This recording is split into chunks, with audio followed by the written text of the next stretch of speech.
Hello বন্ধুরা, আপনারা দেখছেন জানতে পারবে ইউটিউব চ্যানেল। তো আজকের এই ভিডিওতে আমি আপনাদেরকে জানাবো কি আপনারা কিভাবে আপনার ভূমিহীন স্ট্যাটাস চেক করবেন। আপনি ভূমিহীনের জন্য আবেদন করেছিলেন আর আপনার ব্যাংকের অ্যাকাউন্টে যদি টাকা ক্রেডিট হয়নি, তো আপনি কিভাবে চেক করবেন কি আপনার আপনার ভূমিহীন স্ট্যাটাস কি আছে। তো বন্ধুরা, আপনারা ভিডিওটা শেষ পর্যন্ত দেখতে থাকুন। আর আমার নতুন চ্যানেলে আপনি নতুন আছেন তো চ্যানেলটি সাবস্ক্রাইব করে অল অপশানে ক্লিক করে দিন।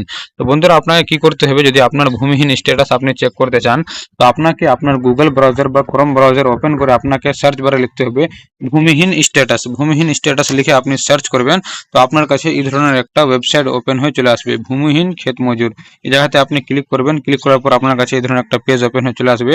এই জায়গা থেকে আপনার একনোলেজমেন্ট নাম্বার বা আধার নাম্বার বা মোবাইল নাম্বার দিয়ে আপনি স্ট্যাটাস চেক করতে পারবেন। তো এই জায়গাতে আমি আমার মোবাইল নাম্বার এন্টার করে সার্চের অপশানে ক্লিক করে দিচ্ছি। তো এই জায়গাতে আপনি দেখতে পাচ্ছেন যে এই জায়গাতে আমার স্ট্যাটাস চলে এসেছে। এই জায়গাতে আপনার নেম, আপনার মোবাইল নাম্বার, আপনার ডিস্ট্রিক্ট নেম, ব্লক নেম আর আপনার স্ট্যাটাস কি আছে আপনি এই জায়গাতে দেখে নিতে পারবেন। তো এই জায়গাতে আমার স্ট্যাটাস দেখাচ্ছে পেমেন্ট ফাইল জেনারেট, তো আমার ব্যাংকের অ্যাকাউন্টে টাকাটি ক্রেডিট হয়ে গেছে। আর আপনার যদি রিজেক্ট হয়ে যায় বা আরও অন্য কোনো যদি স্ট্যাটাস দেখায়, তো এই জায়গাতে আপনাকে স্ট্যাটাসের অপশানে আপনি দেখে নিতে পারবে। তো বন্ধুরা, এই ভিডিওটি দেখে আপনাকে কেমন লাগলো কমেন্ট করে অবশ্যই জানাবে। আর আপনি যদি আমার নতুন চ্যানেলে নতুন দর্শক হয়ে থাকেন, তো আমার চ্যানেলটিকে সাবস্ক্রাইব করে অল অপশানটি ক্লিক করে দিন নেক্সট ভিডিওর ইনফরমেশন সবার আগে পাওয়ার জন্য।